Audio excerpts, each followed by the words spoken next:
The ocean is a beautiful place. It holds so much marine life and is known to exhibit vast wonders of the world. There are things we still don't know about the ocean, but we do know that this wondrous biome is facing difficulties. First, we should discuss what ocean acidification is.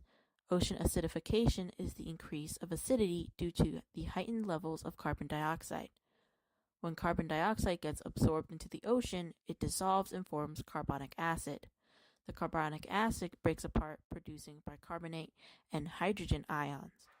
With the increased levels of hydrogen ions and the reduced levels of carbonate ions, the marine life that relies on these ions begin to struggle.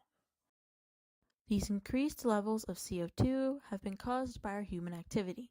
The emissions we create from burning fossil fuels, like from driving cars, and changing our land use practices, like deforestation, have drastically increased CO2 emissions. Our actions have caused a 29% increase of additional carbon that was absorbed. Due to this increase of absorbed carbon, the ocean has increased by 30% in acidity. There are many issues that are caused by high CO2 levels in ocean acidification. Due to the high amounts of CO2 absorbed from the surface layer, the deeper parts of the ocean begin to face deoxygenation. Marine life struggles to remain strong and build themselves back up. Some species rely on the carbon ions to build their skeleton and shells, but if acidity continues to increase, these shells and skeletons of the species will begin to dissolve, reducing their numbers. Some of those species possibly make up the bottom of the food chain, possibly putting the entire food cycle at risk. Several other species also face difficulties in detecting predators, which have been lowering their numbers.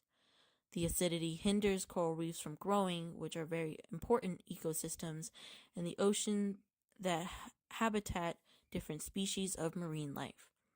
There grows a reduction of seafood, which is the main source of protein for some communities. Sea life such as clams face a 35% decrease, 50% decrease in oysters, and a 55% decrease in scallops.